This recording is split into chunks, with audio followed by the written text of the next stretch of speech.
Friday morning started out just about like every other race day around here, or race weekend. It started out hectic. The UPS guys showed up this morning and dropped a box of stuff off for us. And of course, June and Chevy held him ransom for their dog treats.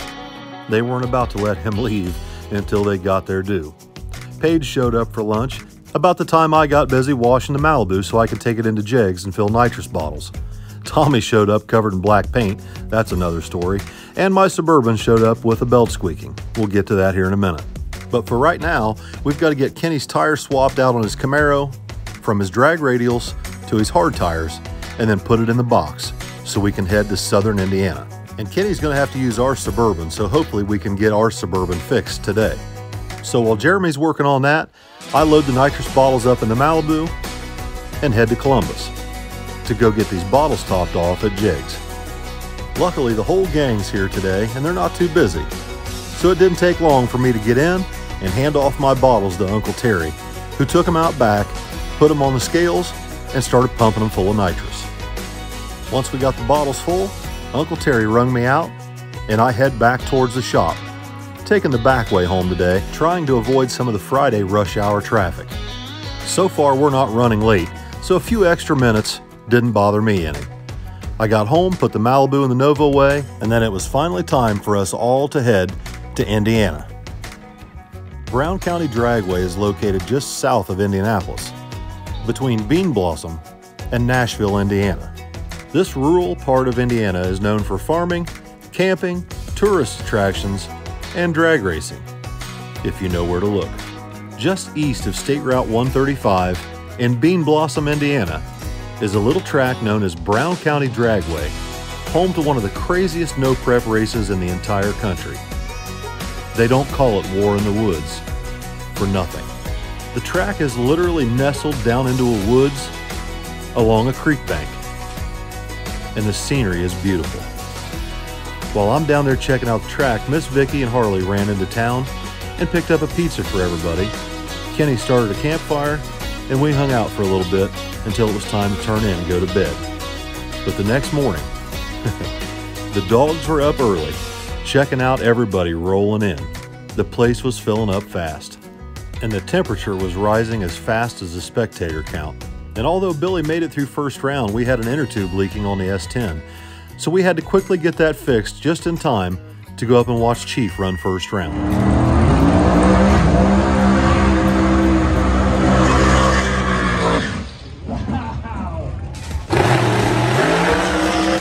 I got to imagine that Chief is having a hell of a good time, and he goes A to B, taking the win first round.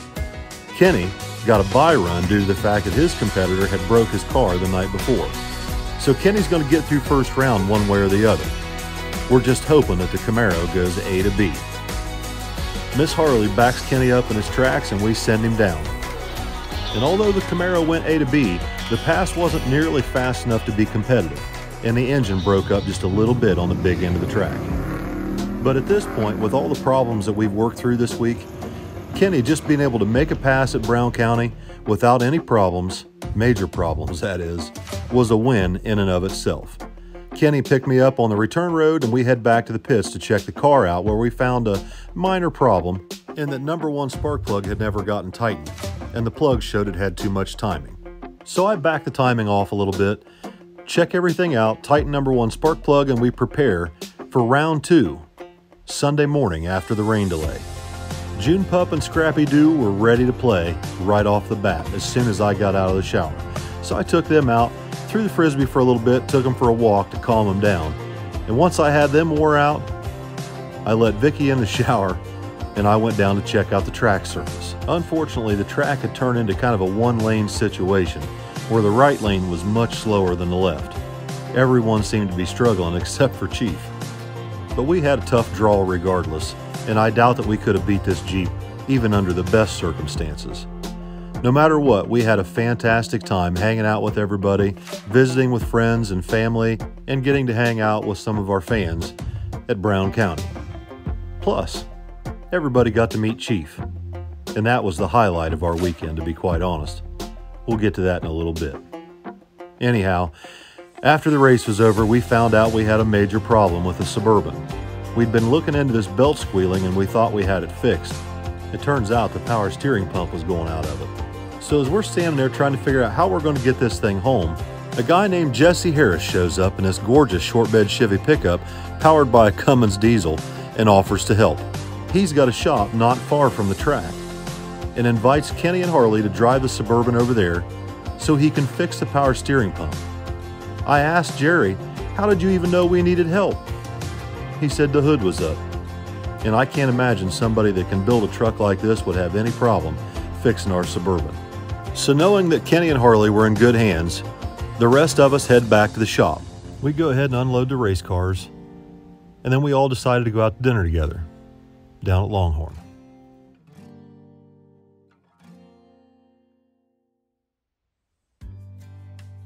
Monday, as you can imagine, we were all a little bit late getting started. Well, everybody but Vicky. She was up this morning, clocked in, and was at work. The rest of us, we were a little bit later. Billy's Nova hasn't yet built any boost because the trans brake and the bump box hasn't been wired up. So Robbie took advantage of the fact that the car is sitting on a lift over here at my shop to make it a little bit easier for him to get this stuff done. Well, I have a question. What's that? Did you get to meet Chief this weekend? I did. And? Excellent person. Nicest guy I've ever met. Never met the guy a day in my life, and he was like welcome with open arms. It was freaking awesome. Did he know who you were? He knew exactly who I was. How cool is that? It was pretty cool. And he was like, "Oh, I know who you are," and I'm like, "I ain't anybody." And it was really cool. It was really neat being recognized like that. Yeah. By somebody. You don't think that people pay attention that much, and they actually do, and it's really, really neat. Yeah, he knew who Kenny Powers was. He sure knew who Kenny Powers was. So I walk up on the starting line to check out the track, and he's up there, and he walks up and shakes my hand, and he's like, "Is Kenny Powers here?" I said, "What?" Yeah. That was the first thing he said to me. The first thing he said, "Is Kenny here?" I thought that was really cool, man. He watches the videos. He said he watches every one of the videos. Yeah, he's like, Kenny is one of us. He's done exactly what we do on the regular. Yeah, 100%. He blew up everything he owns and managed to patch the thing back together just so he could go racing this weekend. 100% on that. Yeah. Everybody got together, and we got Kenny Powers to War in the Woods, and he got to meet Chief, got to talk to 1320. Yeah, he got interviewed by 1320 video and everything. Cool. Yeah, I mean, overall it was a great weekend. Other than it being hotter than Jesus. It was a little warm for a well-insulated guy like yourself. Yes. And myself. Yeah, just think of a hot roll from Texas Roadhouse. That's the way I felt Friday and Saturday. And then it was even hotter on Sunday. And yeah, it was. Not at all, man. I could have melted a bunch of cinnamon butter between my rolls.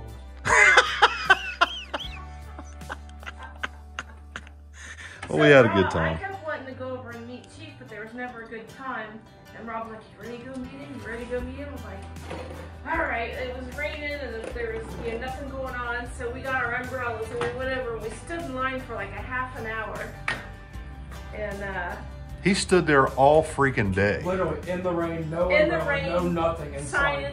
And he was taking his shirt, and these little kids were bringing up like Hot Wheel containers from signing. He'd like dry them off with his shirt so he could sign them. He was giving out spark plugs to kids right after the run. That's pretty cool. So I like watching him and watching and waiting, and finally it's like our turn to kind of inch up there, and it was cool. I was excited. Got a hug. Miss Vicky got fangirled.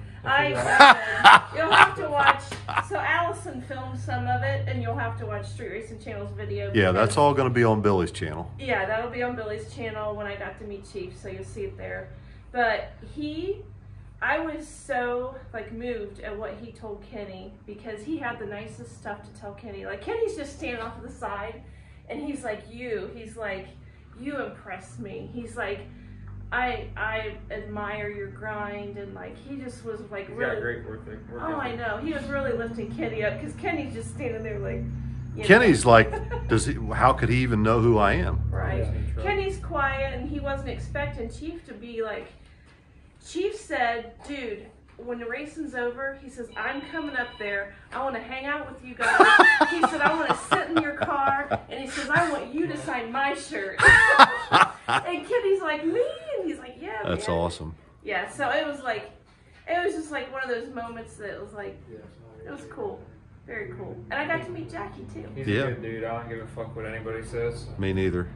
He's very good people. I watched that guy stand there in the rain and sign stuff and talk to people for hours on end. I can't do it. I try my hardest, but I'm just not wired like Chief is. He's a genuinely nice guy, and I play one on YouTube. Oh.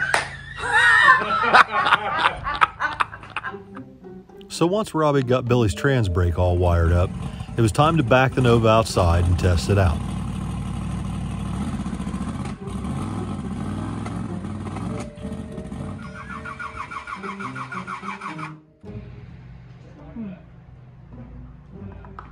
There's stuff out there. Smoke. After putting the engine on the trans brake and coming up on boost for the first time, clearly something was wrong. I put it on the brake again, but we need to get some breathers in there. It's just pumping oil out. Yeah, that's the smoke your mom was worried about. But the other issue, cranking hard and all that, was the ignition timing. Yeah, so we built boost for the first time, and it was going good, and then all of a sudden it shut off. I was like, that's not good. Then it started cranking hard. I was like, that's not good either. So then I started looking at the crank trigger and checking the gap between, and it wasn't that. So then you were like, maybe the cam sync moved. And you turned it, and you're like, yeah, it was loose. So you turned it a little bit and fired it up. Yeah, so the cam sync is right here. It takes up the spot here where the distributor would go. And if this turns too far, it upsets the whole apple cart. Yeah. So we turned that back and now it's fine. No more problem. Thank you. You're welcome. Let's redeem ourselves.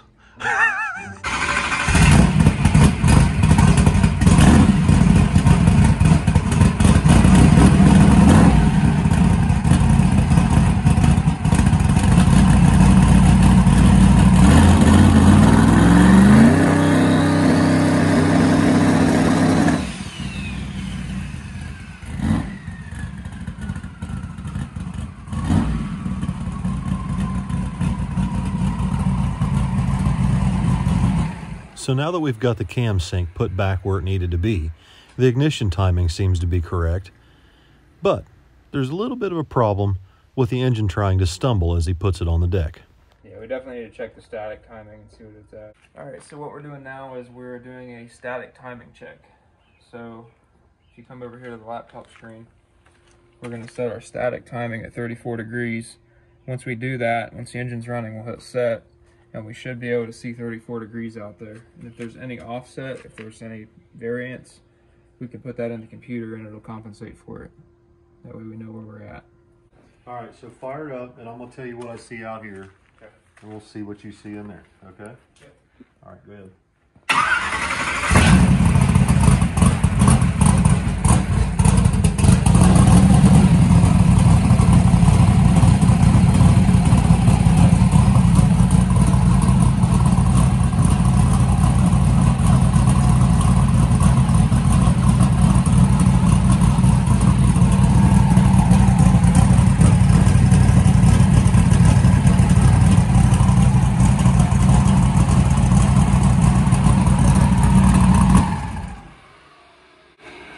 Okay, so we're at 43 degrees out there.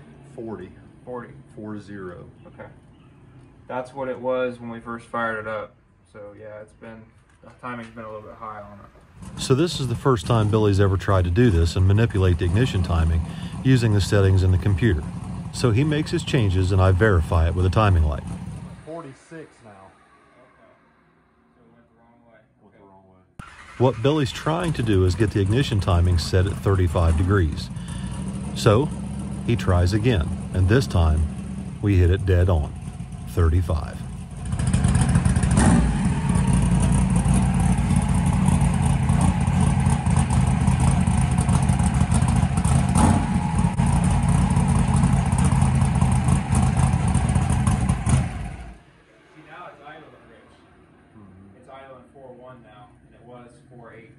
Yeah. So it was over-timed. It was over-timed, and now that it's got where the timing maybe should be, Yep. you need to take a little bit of fuel away. Yep. So initially this engine had 40 degrees of timing in it when Billy drove it over here, which is fine for just cruising it over. But now, with the ignition timing set around 35, it tends to want to idle rich, so we need to take some fuel away from it. But by correcting the idle air-fuel ratio, we now have another problem, where when we tip into the throttle, the air-fuel ratio goes lean and causes the engine to backfire through the intake. There's fuel modifiers, and in that there's a acceleration enrichment based on TPS. So it's like your Accelerator pump. Accelerator pump. You know, have to work on that a little bit because that'll help it to where I don't have to ease onto it. Right. I'm mad at it right there, so it kind of struggled, but It sounds good. yeah, seems pretty good when it came up on it. It's taken me years and years of tuning carburetors to learn how to do things without data, to learn to listen to an engine and read spark plugs and tune the old-fashioned way. But the fact of the matter is we've just never been able to afford it. So we've always just tried to do the best we can with what we've got. But now that we've got EFI, I damn sure look forward to learning how to use it. Because anything that comes from my shop or has anything to do with my family, damn sure better sound and run the way it should. Anyhow, once we got done monkeying with the tune, we got out the scales and weighed the Nova with Billy in the driver's seat. And then we started planning for what we're going to do the rest of this week. And it just so happens I found an engine for Mom and Dad's 55 Chevy, and I have an empty engine stand ready to go. I'm about ready to call it a night, I think. Well, it's almost midnight. Yes, I'm getting sleepy. All right, so I've gotten the totes unpacked and inventory done, and I put some stuff back online. Okay. So people that have been looking for t-shirts that were maybe out of stock, I have updated some of that now, so maybe we'll have it now. Also, next week, Wednesday, is when we are drawing for the carburetor. Oh shit, I'm gonna be out of a carburetor. Daggone it. Did you forget how that works? I didn't realize it was coming that quick. It's next Wednesday, so Oh. every armband that you buy gets your name in the drawing. And you can pick either the one from the 55 or the Malibu. Yeah. One's a Brawler 750 and the other one's a Quick Fuel 750. But wait, What? the one in the 55 is now in Kenny's car. No. No? Kenny's carburetor's on Kenny's car. The carburetor off the engine on the 55 is in the 55. Oh. See? Things change by the minute around here. Is that it? Yeah, so, armbands, you can get them up through Wednesday, and we'll go this live. Wednesday. No, no. Oh, Next Wednesday. next Wednesday. The 25th. So from now until next Wednesday, you can purchase your armbands on the oldmansgarage.shop and get entered for the giveaway, and you're going to get one of my carburetors. Yes. And that means I got to go get another carburetor. And Harley makes sure that everybody's name gets put in the bucket. Yes, and she does a good job. She does. And like, I've had a couple emails, people were just wanting to make sure that like, if you buy 5 armbands, that's 5 entries. You know, that's how it works. So that's all. Okay. All right. Good night. All right, guys, so that's going to about do it for tonight. Me and Junebug are still out here in the shop working on his Nova, and I want to go in and do my voiceovers and try and get this video edited and get it up. I know everybody's waiting to see what happened. Thank you all very much for the love and support. Thank you for coming to see us at Brown County. I'll do a little bit more with Kenny tomorrow. He was supposed to come back here tonight, and I was going to do a little interview with him, but he got tangled up in something, home mowing grass and stuff. But we had a great time. We had a wonderful time, and can't thank Chief enough for everything that he did and said to everybody. Everybody here greatly appreciated it. Good night, everybody.